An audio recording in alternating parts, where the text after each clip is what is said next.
If you're playing on a club team, 16, 17 years old, and you're not playing in MLS Academy, it's going to be a tough road for you to get to Division One. It's not going to be easy. Is the US youth soccer system fair? What do you say? I don't think soccer is fair. It shouldn't be fair. There is no fair in elite sport. It either is or it isn't. I think people that get caught up in whether it's fair or not are asking the wrong question. It just is what it is. Was the system fair in Egypt for Mo Salah? No, but his character and his set of values elevated him to a place where he was disciplined enough to take a bus for 5 hours to training and back because he wanted it that bad. Is that fair? No, but there is no fair. I think parents get caught up in, this isn't fair. Well, who cares? Nobody cares. This is elite sport. What is the most controversial topic that you spoke about? We don't have the Premier League. We don't have teams that are generating hundreds of millions of dollars every season that you can take a little piece of that and put it into an academy. Some organizations do it and they do a really, really, really good job getting the best minds and the best coaching, and they fund it, and the coaches are paid well, and the players are fully funded, and they're not there because of donations or whatever from parents. In some cases it does work, but I think the vast majority of it is it's a broken system. How do you deal with players and parents who really want to play Division One but don't really understand the level? I recommend they should watch the level, understand the level, talk to people who understand those standards and have been around those standards. Hello, everyone. Welcome to today's episode of the Select Generation podcast. Today, we are joined by Eric Capone. He is a football or a soccer coach, and he's also the host of a Hometown FC podcast. So I bet Eric is excited to be on the receiving end of a podcast. I'm going to be asking him a lot of questions about his perspective, why he started his podcast, talking a little bit off camera. I think that we share some similar values in kind of speaking the truth. I think on our podcast, Select Generation podcast, we get a lot of feedback about kind of undiscovering truths that people don't really know about, whether it's the recruiting process, whether it's the US youth soccer pyramid, if there is a pyramid, if you even call it that, and just kind of understanding what you need to be doing to get to the next level. So I'm excited to talk to Eric today, get his perspective, see what he thinks about certain topics. But Eric, first and foremost, thank you so much for joining. And for someone that's listening to this that doesn't know who you are, who is Eric Capone? What's your mission? Man, my mission is just to try to elevate, human potential as much as I possibly can, through knowledge, through truth,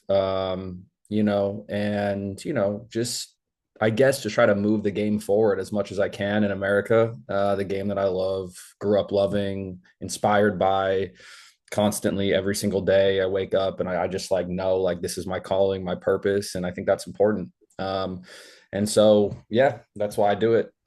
Amazing. So, why are you different to other soccer coaches? Different. Look, it's a tough question. But I'll say, look, we're all kind of saying the same thing. I think that there are universal truths in soccer. When you talk about tactics, and principles of play, I think that it's once you study the game, you realize there is a science to it. But what makes everybody has an authenticity to them. And I think that you only learn that through self-mastery, reflection. And I think it's part of your purpose in life as a human being is self-mastery, and to figure out who you really are, your motivations. And if you can become authentic in your lifetime, I think you've had a good life. Whether that's, and I think that reflects on the pitch. I think self-mastery, can lead to soccer mastery. I think you got to master yourself first, master your mind. And once you can do that, I think mastering the game becomes a lot easier. So what makes me different is just my life experiences, the lessons that I've learned from reflecting on those life experiences, and the way that, and my own unique perspective from that makes me different, to everybody else. And I guess, if you can believe and trust in your own journey, I think that, you can be an inspiration and a mentor and a teacher to maybe help somebody else younger than you, believe and trust in their own journey, especially in a world that's pulling you in 1,000 different directions all the time. If you can help a kid, just believe in themselves, and trust their journey and their own experiences will take them exactly where they need to be in their own life, then they can be happy, they can be confident, um, and then that can reflect on the field, but also in life, you know. What is the difference between a coach and a mentor, and do you need both? Well, the best coaches are mentors. The best coaches are the man managers. You can have all the tactics in the world, but if you can't create a brotherhood, if you can't create a confident player, if you can't connect, and look at somebody and said, you know, you're on this team because I need you and I need you on this team for exactly who you are, you can't have the confidence. And so it's a big part of it. You know, an unconfident player, no matter how technical or tactically, intelligent they are, is an ineffective player. So I think that if you're not a mentor, you're probably not in it for the right reasons. Amazing, really good advice. So you started your podcast, Hometown FC. What inspired you to start it, and what is the purpose of the podcast? What do you want listeners to come away from your episode feeling or learning? Well, I think it comes back to confidence as well. Like, well, I'll start with your first question. The reason why I started it was, I've coached thousands of games, spent thousands of hours on the sidelines, on the training pitch, had relationships with hundreds of players and parents, and there's a very like common thread. There's a very, I guess, similar line of questioning, I'll say, and concerns from these players and parents that just want just want to think that all the time and money they're spending is worth it. And so, I would give them my advice, but I want that advice to be rooted in truth. And because of that, I needed to go on a quest for knowledge and experience and conversation and just, curious, a quest, just really just curiosity for myself, making sure that the advice I'm giving is rooted in truth. And so, yeah, I thought through the podcast, not only will I get an education, an unconventional education, which I'm a huge proponent for. I could never sit still in class. I'm not one for a conventional education. I'm not built that way. I've never, had a 9 to 5 job. I can't function in that capacity. I never have been able to. So this is my way of getting an education, and then in the process, I guess, bringing my audience along on that journey. Um, and so they might not be able to sit down with a U.S. national team scout or a Chelsea Academy coach or an LA Galaxy Academy coach. They might not be able to sit down and have those relationships and those friendships. And through my life and my experiences, I've formed those relationships. And so I'm like, I can sit down, have a candid conversation with them, with really authentic, good people that I want to give a platform to. And then, maybe look, on the way to soccer practice or on the way on a road trip to a tournament in LA or whatever, like you might be able to sit and listen to a conversation that could really change your perspective on life, make you feel more confident, make you feel more knowledgeable. Um, so that was kind of my purpose for the pod, and I think that's why it's done so well, is just, just the authenticity and the genuine curiosity behind it. What is the most controversial topic that you spoke about, or the most controversial topic that people are interested in? Well, look, everything is controversial these days. Look, the in America, the pay to play system, is extremely controversial. And it's not necessarily controversial if you the controversy stems from the fact that there's money involved, like large and very large amounts of money are involved in the pay to play system. Um, and so there's a level of, I guess, brainwashing that has to go along with, or convincing, that is the right way to go. Where you'll see in other countries who are light years ahead of us don't have that system. Now, is their system as profitable? No. We live in a capitalist country, so it is about turning a profit in America. But the controversy just comes from, is that the best way to go about things? And I think that a lot of people believe no, it's not. But if you are involved in an organization that is profiting from that system, then even though deep down you may not be speaking truth, you're going to advocate for the pay to play system in some way. When I think, I believe deep down truly that, a good program should be fully funded. Um, it allows for um, the parents and the money involved to not dictate anything. It just becomes about who is the best player on the field. It's Yeah. not about your skin color, your race, your beliefs. It's just about like how effective are you on the field.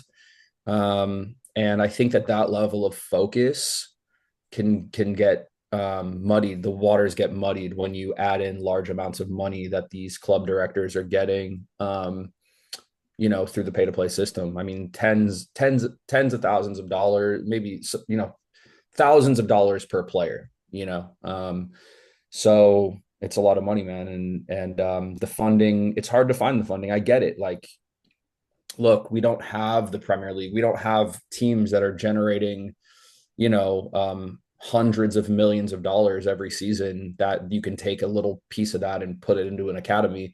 Some of them do.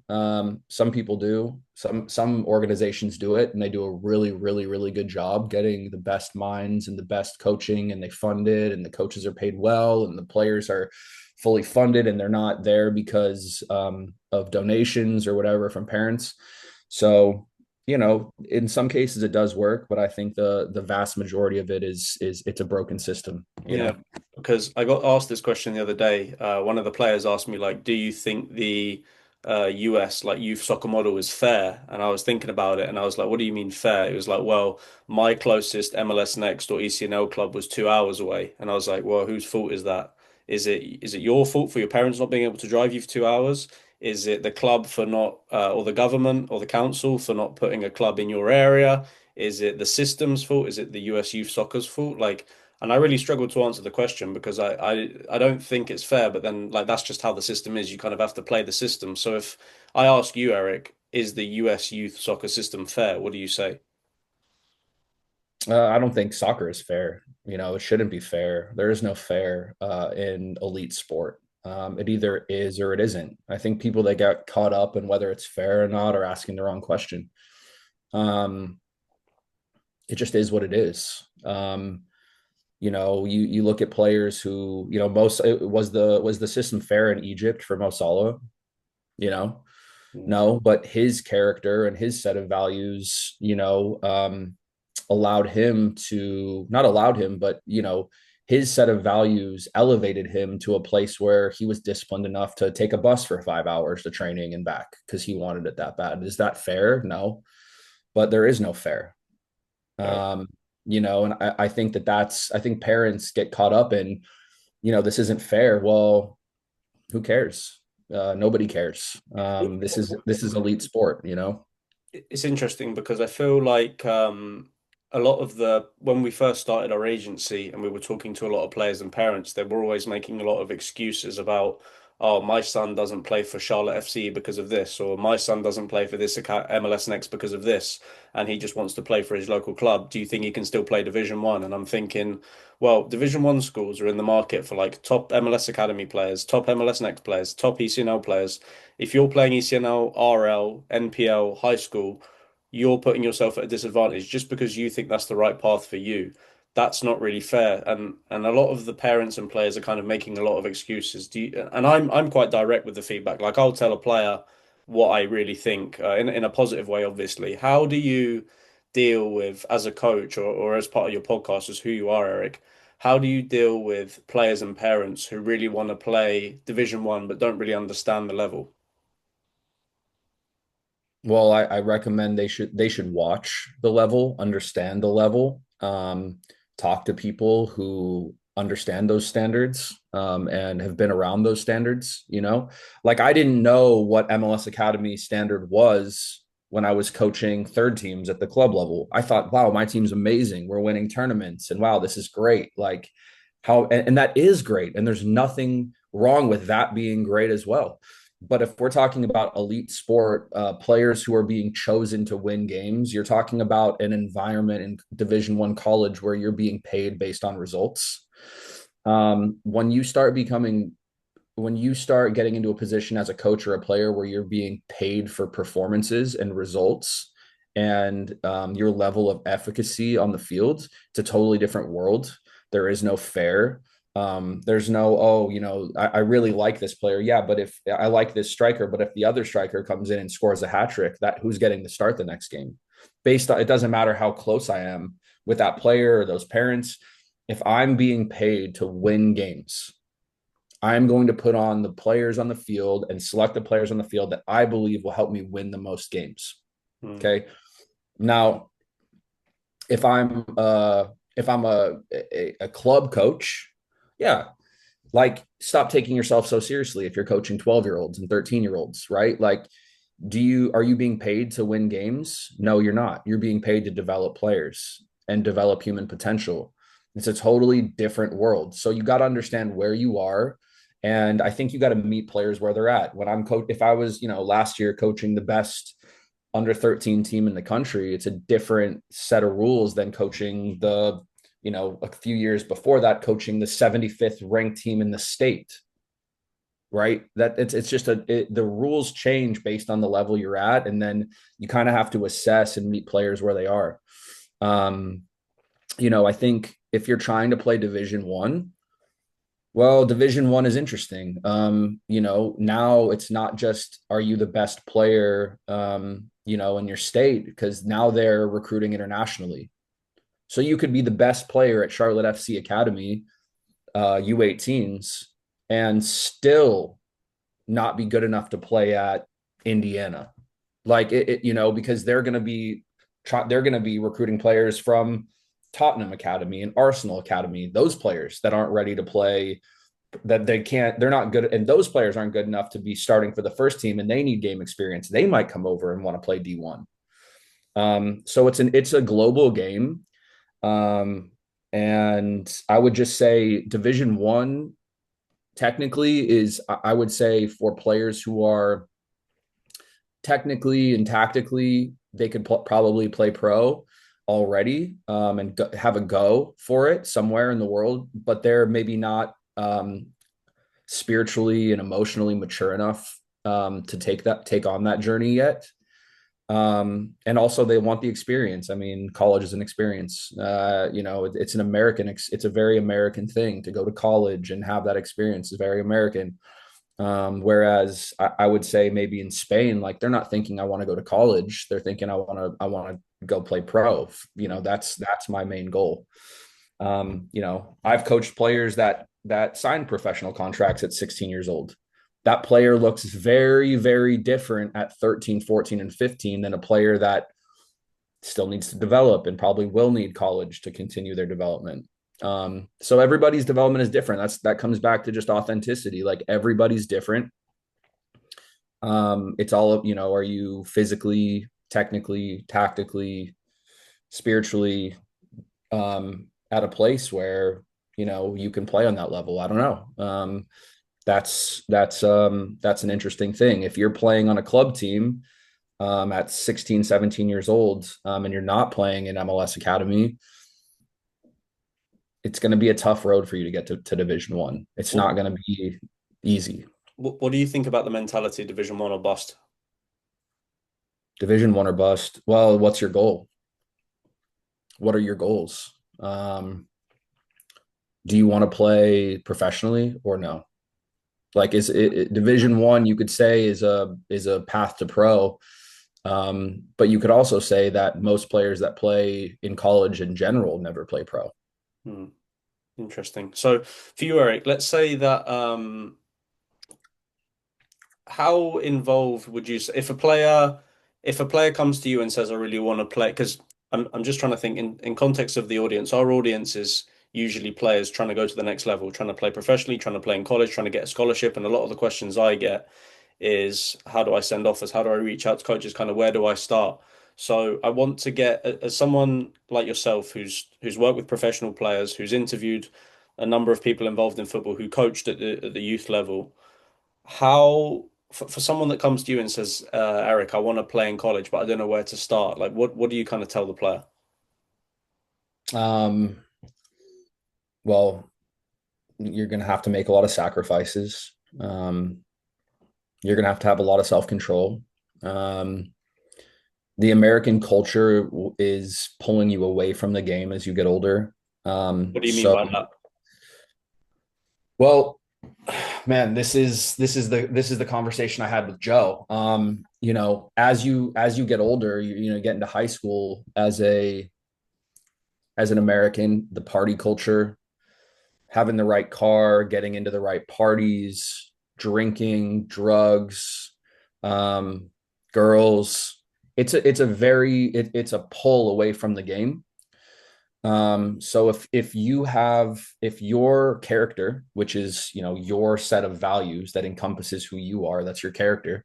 If your character is strong enough to be able to have the self control to maybe not get into the alcohol, not get into the drugs, not get into serious relationships where you could potentially be having kids and stuff too young, um, you know, then then you can have a chance. Now, if your goal is to become a soccer player, and then you will make the sacrifices that you need to make to achieve that goal. Bottom line. Some people, their whole life, their parents, their whole environment is surrounded by people that is helping you achieve that goal. Now, if your goal is to do that, that's great. You also have to have the talent. You have to have the genetics. I mean, look, you can be as technical as you want. There's a threshold of speed and strength and agility and athleticism that you need to have to be able to become a high level soccer player. I mean, if you look at MLS academies, above that, MLS Next Pro, if you look at Division 1 or professional soccer, you need to be a stud of an athlete, right? Like you need to be an absolute stud. There's no doubt about that. You can't just, think that I really want it. I really understand the game. That's great. You could be a coach. You also need to be able to run so fast, be incredibly strong, be in the gym every day, working on that. So all of those things, I guess, I don't know if that answers your question, but all of those things go into it, man. Like you need to be incredibly focused, have a lot of discipline, have a lot of self-control. And on top of that, you need to have some sort of God-given ability to be an athlete. Who is who has been your favorite guest on your podcast and why? Um, man, I can't answer that question. I don't want to hurt anybody's feelings. Or who's been what's been a recent episode that you really enjoyed that you learned something or you got gave you a really good perspective? Um, I had recently on a guy named Joe Pihanich. I really enjoyed that conversation. He was LAFC Academy coach. And he's the head of the youth academy now at Venice Beach FC, which is a fully funded program, just absolute like studs. They're like incredible teams. They have two teams. They travel all over the world playing. And he's also a U.S. national team scout. Um, what a genius, man. Like a real, like legit soccer genius. Like I played him. We were playing a year up, but I played his team last year, and I was so impressed with the way they played tactically. Like they were incredibly disciplined, had really defended as a team, really good tactically, defensively. Offensively, they dominated the game spatially, created a lot of overloads in the wide areas, like always felt like we were outnumbered. And he also had players that could express themselves beautifully. And I think that's what I go for. That's my principles as a coach tactically. Like and I think that he checked all those boxes and did it better than me. So I think he's better than me as a coach, and so I learned a lot from him.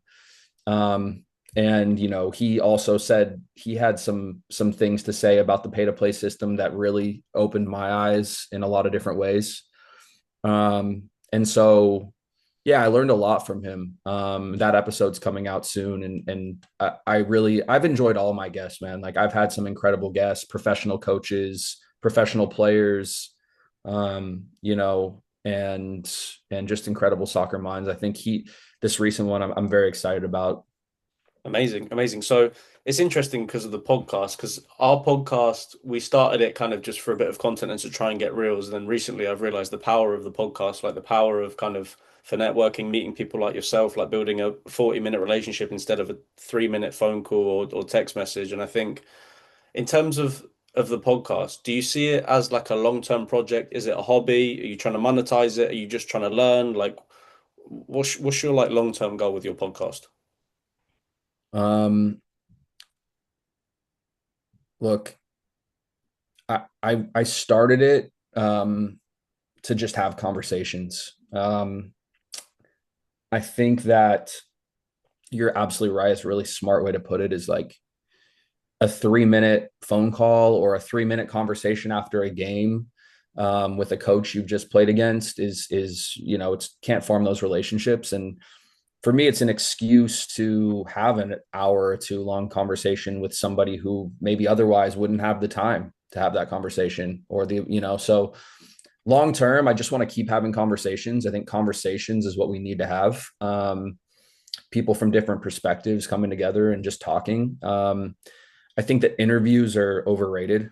I don't really watch interviews. I think that it's too like stiff and unnatural. So having conversations is what we need to have if we want to get anywhere, and if we want to move forward, we need to have conversations. Um, and that's my long-term goal, is just to keep having those conversations. As far as monetizing it, all those kind of things, like, yeah, we have some sponsors, and it's great. Like, and I'm super thankful for that. And more things seem to be coming my way. But when it comes to that, I've always just been purpose driven. I think being a coach, you're a purpose driven person. I don't think many people really get into this for the money, because there isn't much. You have to be a purpose driven individual, I believe, to even want to do this at all. So I just kind of, I don't really wake up in the morning and think, hey, where is this going? I just kind of wake up in the morning and I think that guy would be great to have a conversation with. I'd love to have a conversation with this guy, How do you stay consistent with your podcast? Because I really, well, I wouldn't say struggled, but it wasn't really a goal of ours. Like if I found someone, I would do it. Maybe it would be a month, we'd have an episode. Maybe we'd have two in 1 week. Maybe we'd have, I don't know. And then when we started to, I had a bit more free time and I was living in Miami and I was like, okay, I live in Miami. There's got to be a podcast studio somewhere I can rent. I can stop doing it on Zoom. I can do it in person. And then it was like, okay, let's do it every Thursday. And then it was like, wow, that's a lot of work. You have to reach out, you have to prep it, you have to build a script, you have to send the invite, you have to make sure they turn up, you have to know the location. And then that's the next week, then you have to edit it, then you have to write the captions and the stuff. So how do you stay consistent with your podcast? Because I want to do it. If I didn't want to do it, I wouldn't do it. That's like anything with people. Like if you don't want to do something, eventually you'll find a way to not do it. It's the same thing with soccer. It's like if you don't really love the game, you get to an age, like eventually these kids will get to an age where they just won't do it, because like your parents are not going to be involved anymore. Once you get your driver's license, um, you're driving yourself to practice. Like you can decide, I'm not going to go, right? So it's like anything in life. Like you just either you do it because you want to do it.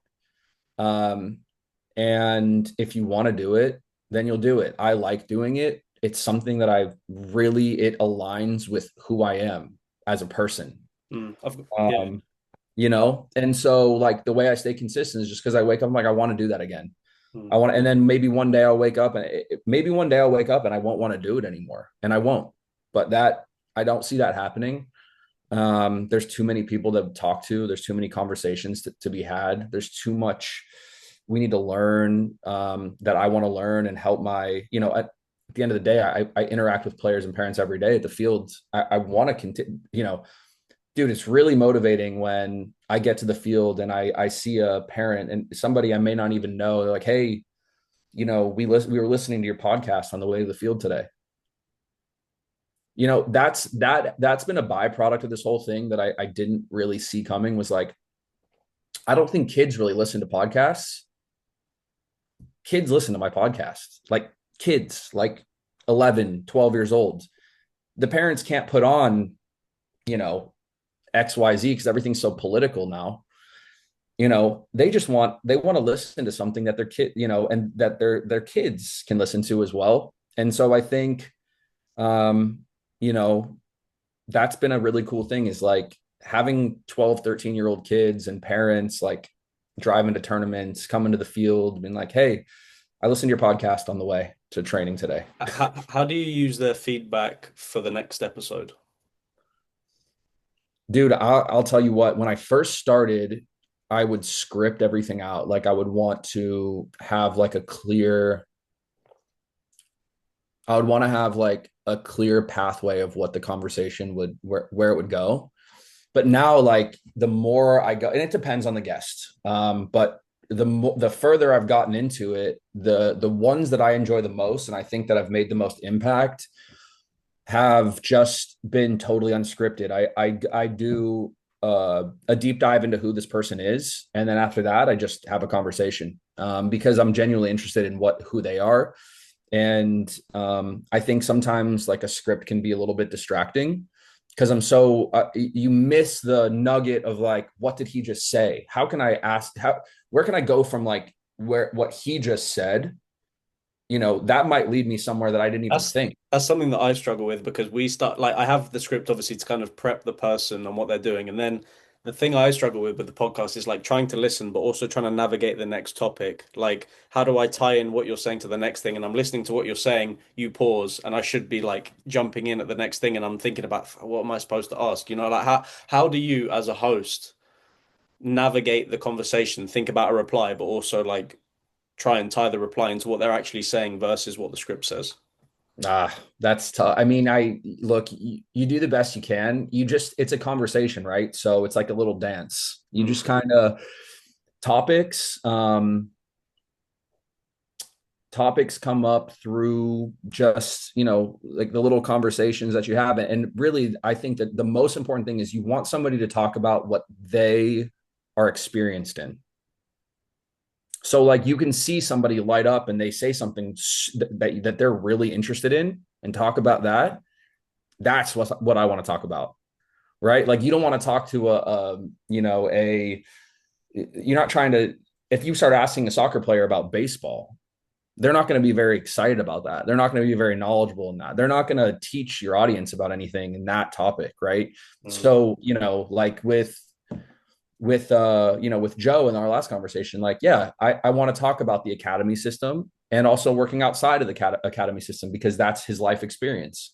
With Sam, who's a LA Galaxy academy coach. Well, I want to talk about the LA soccer scene. I want to talk about why there's so many national team players coming out of that small condensed area. I want to talk about the pathway for them. When I was talking to Darnell, well, I want to hear about Chelsea. What's the London soccer scene like? Why are why are players going to Chelsea rather than Arsenal, which is right down the road, or like wherever it is? Like I just kind of wanted to figure out, you kind of want to like pinpoint like what is your specialty, what can I learn specifically from your life experience, Mm.